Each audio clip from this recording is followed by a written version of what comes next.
فأعوذ بالله من الشيطان الرجيم بسم الله الرحمن الرحيم إنا أنزلناه في ليلة القدر وما أدراك ما ليلة القدر ليلة القدر خير من ألف شهر تنزل الملائكة والروح فيها بإذن ربهم من كل أمر سلام هي حتى مطلع الفجر صدق الله العظيم। প্রিয় বন্ধুরা, আজকে আমরা কথা বলবো 27 রজনী রমাদানের এই তারিখে 27 রমজানে কি লাইলাতুল কদর অতিবাহিত হয় বা লাইলাতুল কদর অতিবাহিত হবে, এই বিষয় নিয়ে আমরা গুরুত্বপূর্ণ কিছু কথা আলোচনা করব ইনশাআল্লাহ মা তাওফিক ইল্লা বিল্লাহ। আমরা ভালো করে জানি আল্লাহ পাকের কাছে সবচেয়ে মর্যাদা সম্পন্ন একটি রাত, যেটাকে আমরা বলি কদরের রাত। এত বড় সুমহান, এত বড় মর্যাদাশীল রাত আর কোথাও নেই, কখনো হবে না। যেটা আল্লাহ সুবহানাহু ওয়া তাআলা বলেন যে ইন্না আনজালনাহু ফি লাইলাতিল কদরি, আমি নিশ্চয়ই কদরের রাত দিয়ে কোরআন নাজিল অবতীর্ণ করা শুরু করেছি। কোরআন অবতীর্ণ করা হয়েছে কদরের রাত্রিতে। লাইলাতুল কদরি খায়রুম মিন আলফি শাহর ওয়া মা আদরাকা মা লাইলাতুল কদর। হে রাসূল, লাইলাতুল কদর কি আপনি কি জানেন বা আপনার কি জানা আছে?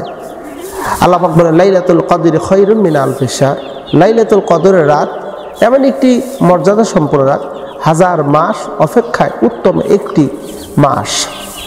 হাজার মাস বলতে এখানে কি বোঝানো হয়েছে? এখানে 83 বছর 6 মাস 24 দিন, অর্থাৎ এই 83 বছরের কবুল ইবাদতের সওয়াব যতটুকু হবে পক্ষান্তরে একটা রাতেই সেই পরিমাণ সওয়াবের মালিক হবে। সুবহানাল্লাহ।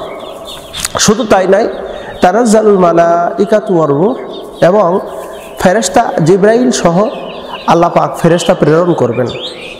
এবং আমরা যতটুকু জানি এই রাত্রিতে বান্দার ভাগ্য সুপ্রসন্ন করা হয় এবং বান্দাকে বলা হয় তোমার কি দরকার, তোমার কোনটা প্রয়োজন হয়, কি প্রয়োজন হবে তুমি চেয়ে নাও আল্লাহ পাকের কাছে, যা চাইবা মহান রব তোমাকে দেওয়ার জন্য প্রস্তুত আছে। এই লাইলাতুল কদরের মর্যাদা সম্পর্কে প্রিয় নবী সাল্লাল্লাহু আলাইহি ওয়াসাল্লাম বলেন, যে ব্যক্তি এই লাইলাতুল কদরের রাত্রিটাকে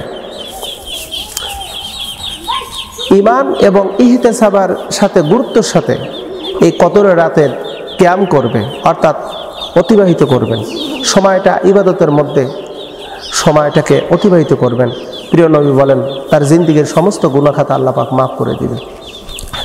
বুখারীর আরেকটি বর্ণনা আসছে, যারা লাইলাতুল কদর পেল কিন্তু নিজের গুনাহ, নিজের ভাগ্য সুপ্রসন্ন করে নিতে পারলো না, তার মতন হতভাগা আর কেউ না।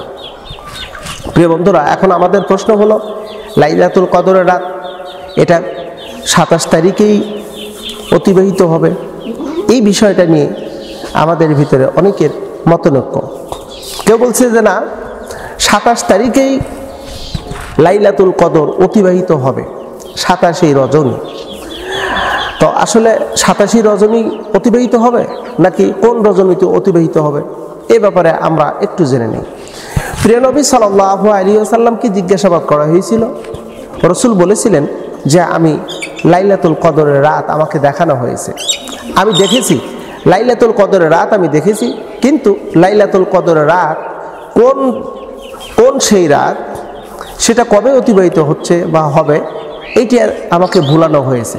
অর্থাৎ প্রিয় নবী সুনির্দিষ্ট করে বলতে পারেননি যে এটা কোন রাত হবে। তবে হ্যাঁ, তিনি এতটুকু বলেছেন যে বিশেষ করে তোমরা রমজানের বেজর সংখ্যা রাত্রিগুলোতে তালাশ করো, যেমন 21, 23, 25, 27 এবং 29, এই রজনীগুলোতে তোমরা লাইলাতুল কদর তালাশ করো।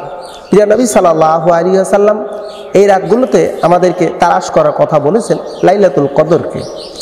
এখন কিছু সংখ্যক উলামায়ে কেরামের অভিমত হলো, যেহেতু তারা একটু যুক্তি দিয়েছে, যুক্তি হলো যে যেহেতু অমাবস্যার রাত অতিবাহিত হয় হলো 27 রজনী, যেহেতু প্রিয় নবী সাল্লাল্লাহু আলাইহি সাল্লামের উপর কোরআন নাজিল হয়েছে, সেই সময়টি ছিল ঘুটঘুটে অন্ধকার, কালো কুৎসিত কদাচার।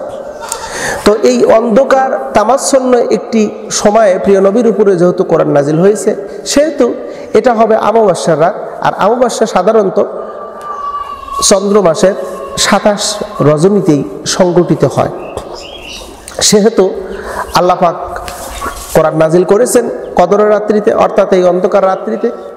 অতএব আমরা নির্দ্বিধে বলতে পারি রমজানের 27 তারিখটাই হবে লাইলাতুল কদরের রাত। এটা হলো তাদের যুক্তি।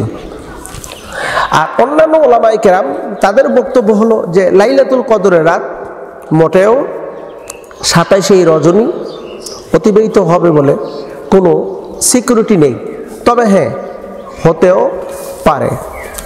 অধিক সংখ্যক ওলামায়ে কেরামের মতে হচ্ছে কদরের রাত 27 রজনী হতেও পারে। তবে আমাদের মূল বিষয় হলো যে কোন রাত সংগঠিত হবে এটা সুনির্দিষ্টভাবে বলার কোনো সুযোগ বা অপশন নেই। সেহেতু আমরা যদি শুধু 27 রজনীকে যদি লক্ষ্য রেখে এই রাতেই লাইলাতুল কদর অতিবাহিত হবে, এই রাত্রে ইবাদত করলে কাজ হবে, আর কোন রাতে ইবাদত করার প্রয়োজন নেই, তাহলে এটা হবে নিতান্ত বোকামি আর ভুল সিদ্ধান্ত। আসুন আমরা লাইলাতুল কদরের রাত তালাশ করি। মহান রব লাইলাতুল কদর আমাদের নসিবে লিখে রেখে দিন। আমিন সুম্মা আমিন।